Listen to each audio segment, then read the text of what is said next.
So guess what? I fell off the track again.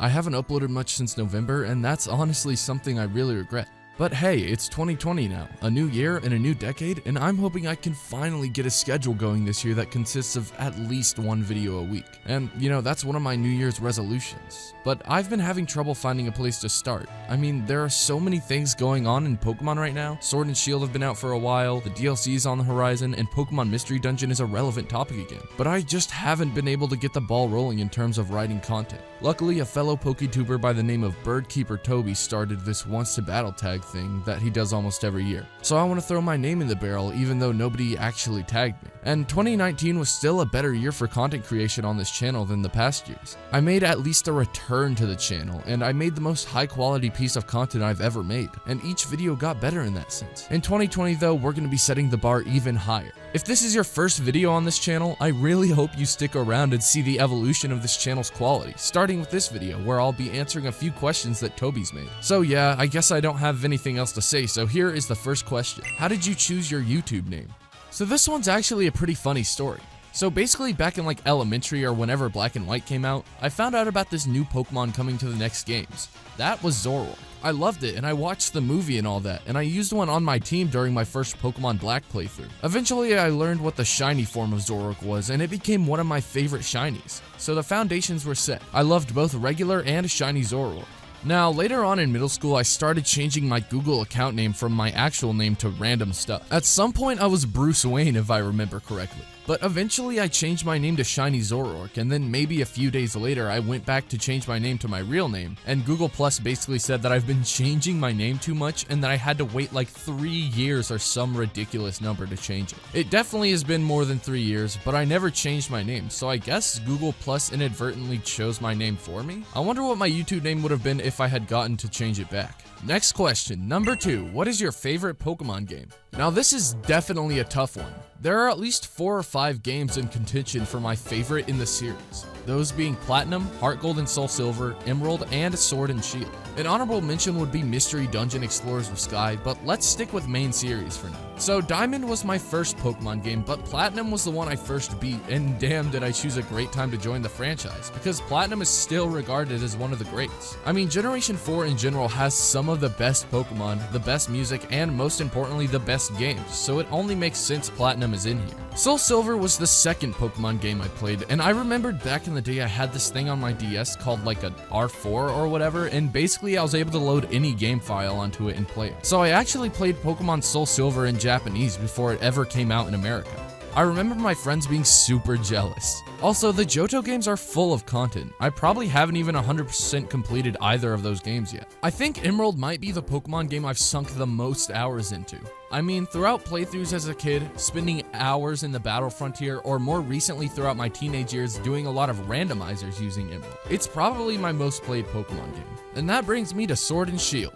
I know somebody's gonna comment about the dang national dex, but from the standpoint of someone that didn't look at any of the Pokemon that were leaked, it was an extremely rewarding experience to get to learn about the region, the characters, and most importantly, the new Pokemon. I can remember loading into a Yamask raid with my friends, and I knew it was a Yamask from the shaded sprite, but it never really crossed my mind that this one was also a ground type until I saw it in the actual battle and realized it was a Galarian form. Reactions like that one are some of the many reasons that I'm glad I went in blind. So overall, my favorite Pokemon game probably is still one of the Gen 4 games I listed because of the nostalgia factor, but those other games listed are still some of the best in my opinion. Question number 3, what is your favorite evil team? This question might just be more loaded than the last one.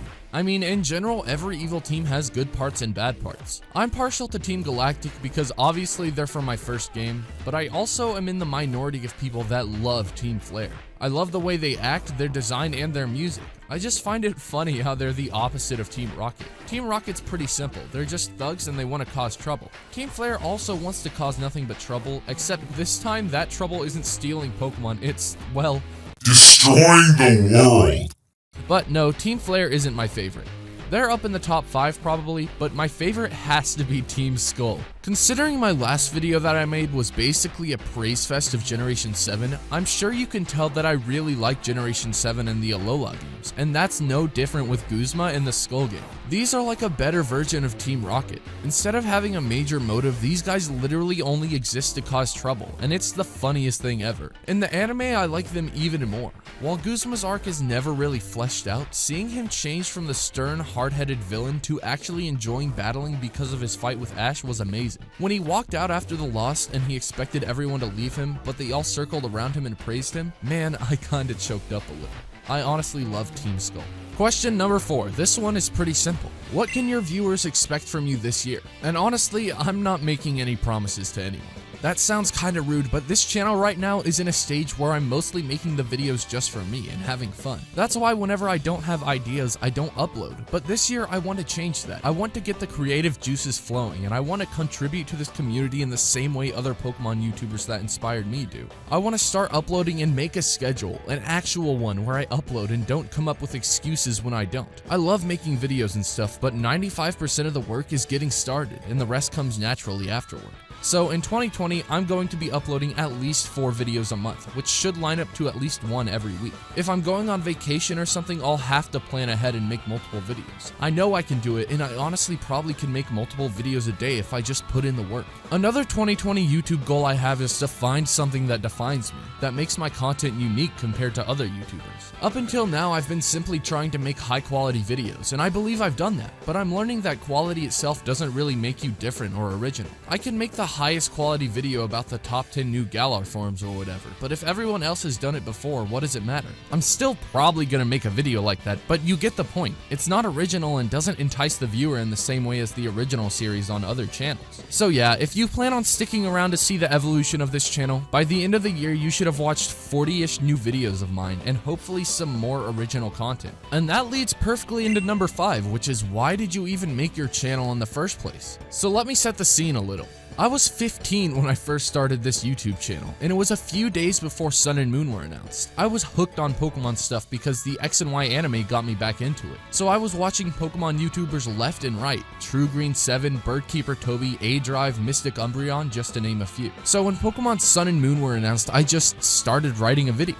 And I mean, the video was horrible. Probably the worst video I've ever made, but that's okay. It was an experiment, and it was fun, and it caused me to make videos consistently for like 4 or 5 months, a streak I'm hoping to surpass this year. So it's simple why I started and continue to make videos. Pokemon has literally changed my life, and it's a big reason I'm friends with a lot of people I know. It's the reason I'm studying video productions in college and even know how to edit videos and pictures in the first place. And if I can contribute to a community and video game that has given me so much, then why the heck not? And then number 6 tells me to name someone with a similar or smaller channel size that you think your audience would enjoy. Yes, so there's this small YouTuber I watch who goes by the name of The J Witch. He's a pretty small channel, so you've probably never heard of him. Okay, but seriously, a YouTube channel with a similar amount of subscribers as me that I've been enjoying a lot lately is Razor Middle. He's a Pokemon streamer and YouTuber, but he does videos as well, and they're really entertaining. Just recently, he was streaming and found 2 shiny Scorupies in a row. I don't really understand how people get that lucky. But anyway, check his channel out, link in the description. Alright, and the last question, or I guess statement or whatever, tells me to tag 3 people. So yeah, that's my tag that I wasn't even tagged for. Expect more videos coming very soon.